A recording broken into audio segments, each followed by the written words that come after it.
В 1979 году почетная золотая премия 11-го Московского международного кинофестиваля была вручена фильму «Да здравствует Мексика» режиссера Сергея Эйзенштейна. Однако это, пожалуй, единственный случай в истории кино, когда награда присуждается фильму, режиссер которого умер за 30 лет до ее получения. И что еще более удивительного, сам фильм был снят в 1931 году в Мексике. В этом видео поговорим о том, как создание киноэпопеи, посвященной истории Мексики, растянулось почти на полвека, и почему так произошло.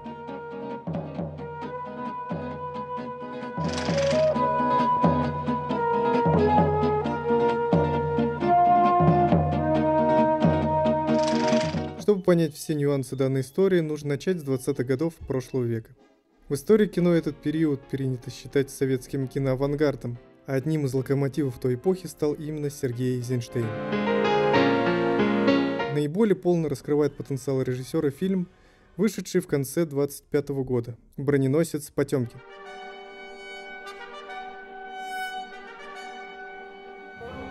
Премьера проходила в Большом театре в торжественной обстановке, так как картина была специально заказана к юбилею революционных событий 1905 года и рассказывала о бунте на корабле Черноморского флота. Броненосец Потемкин достаточно сильно выделялся на фоне всего, что тогда делалось, и масштабами, и мастерством съемки, и сюжетом, в котором главным героем становится не индивидуум, а толпа.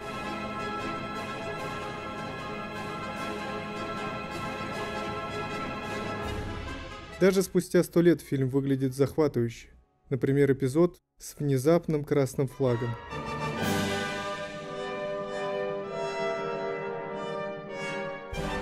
Или обилие типажных, крупных планов героев, выглядящих почти документально.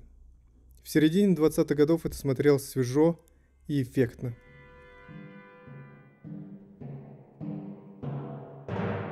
Когда я вбегал по лестнице кинобудки, меня поразил гром аплодисментов, доносившихся из зала. Но успех превратился в подлинный триумф, когда на экране появился поднимающийся на мачту Потемкина красный революционный флаг. Да, это был действительно красный флаг в черно-белой картине. Мы раскрасили его красными чернилами. Зал поднялся, и зрители устроили овацию нашему фильму. Оркестр прекратил играть, все равно ничего не было слышно. Музыканты приветствовали картину вместе со всеми зрителями. «Броненосец Потемкин» стал настоящим кинохитом и являлся, по сути, самым мощным кинематографическим высказыванием только что появившегося государства. От такого неожиданного эффекта фильм в спешке стали готовить к прокату не только в Москве, но и в Берлине. На тот момент советско-германские отношения были достаточно теплые, а окном в Европу служило созданное в 1921 году Межрабком.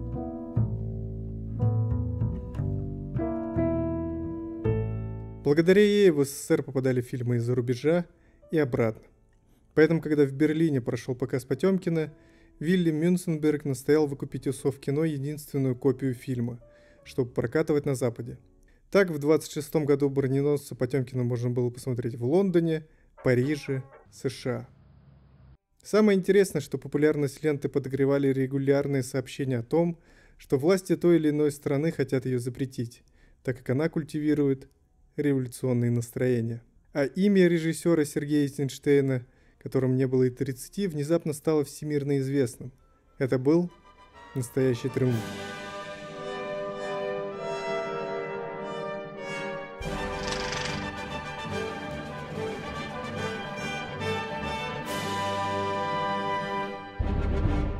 Имея крепкую репутацию режиссера-новатора и верного соратника партии, в конце 20-х годов Эйзенштейн с оператором Эдуардом Тиссе и ассистентом Георгием Александровым поехали в Европу, чтобы познакомиться с новыми технологиями по части звука и для участия в разного рода кинематографических конгрессах.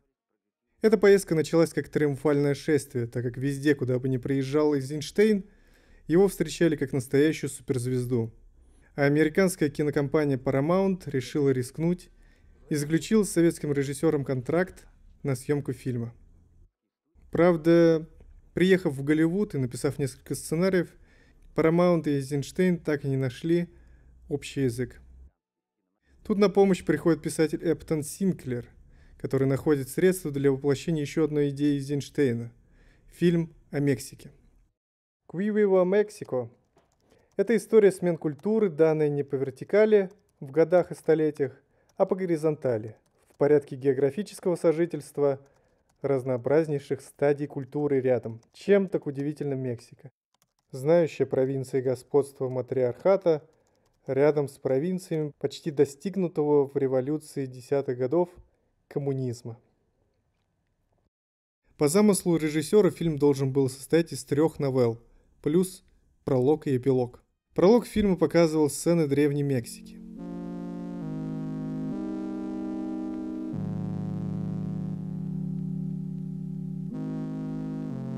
Следом шла «Сандунга», первая новелла, повествующая о матриархальной доколониальной Мексике.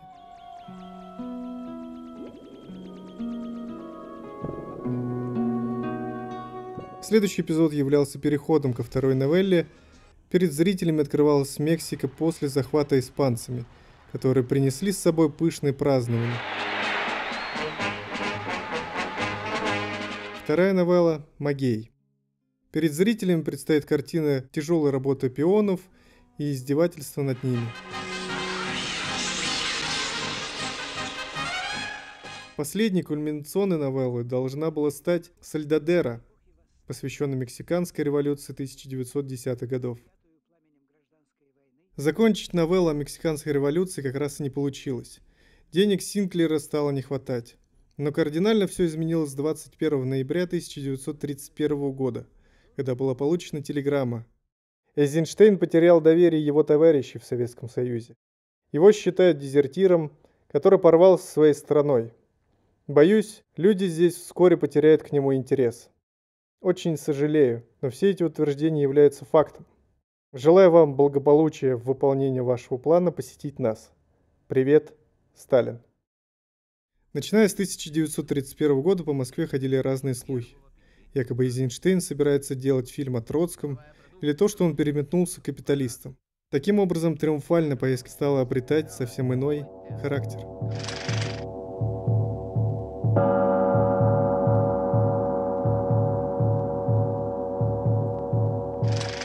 По возвращению дела в Москве оказались действительно плачевны. Эйзенштейн попытался найти деньги на выкуп материала и дополнительный бюджет на завершение съемок.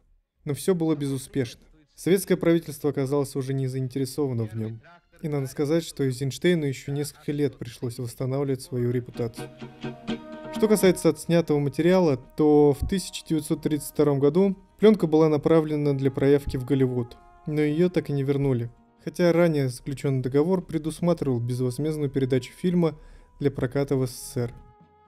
Вот так советский фильм, снятый в начале 30-х годов, остался в США. Потом, спустя 20 лет, в 1955-м, весь негатив был передан Синклером в фильмотеке Музея современного искусства в Нью-Йорке. А оттуда его в 70-е годы выкупил Госфильмофонд СССР. На этом можно было бы закончить, но предлагаю рассмотреть эту историю немножко под другим углом.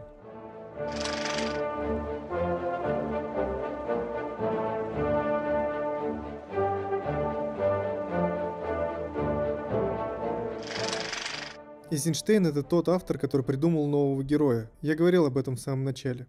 Он фактически заставлял зрителя отказаться от ценностей дореволюционных и вводил нового героя. Людей, толпу, народ. А в эпоху глобальных перемен данная тема нашла отклик не только у отечественного зрителя. Помните, я говорил о захватывающих эмоциональных сценах? Так вот, Эйзенштейн не стеснялся провокационных приемов. К примеру, эпизод, в котором коляска с плачущим ребенком скатывается по лестнице, усеянной окровавленными трупами, надолго врезается в память.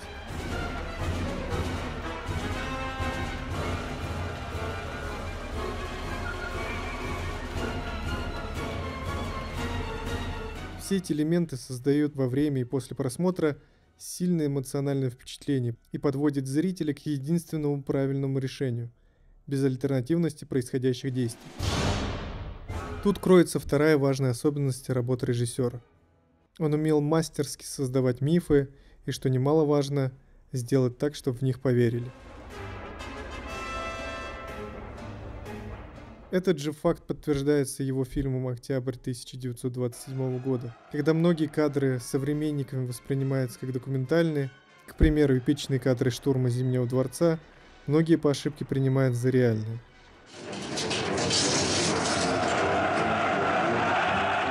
И третье – типажность героев. Эйзенштейн брал на роли часто не актеров, а реальных работников завода или матросов. Таким образом стиралась грань между зрителем и экранным персонажем. Точно так же было и с мексиканским материалом. Он настолько впечатляет и создает новый миф, что вызывает подлинное чувство справедливости за простой народ, что безусловно мог стать настоящей искрой. Тем не менее, нужно согласиться с тем, что Эйзенштейн был действительно выдающимся режиссером, который принес в кино больше, чем можно себе представить.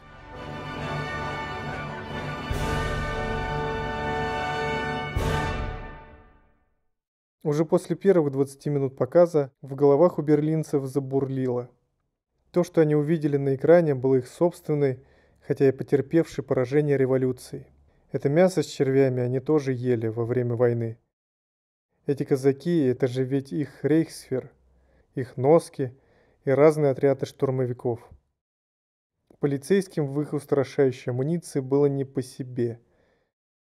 Шум в зале, с которым публика громко и коллективно принимала участие в происходящих на экране событиях, таил в себе угрозу готового вот-вот разразиться восстания.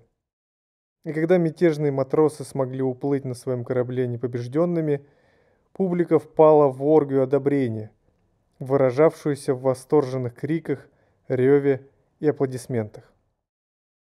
Ни у одного полицейского в мире тут не было бы никаких шансов. Их разорвало бы на куски.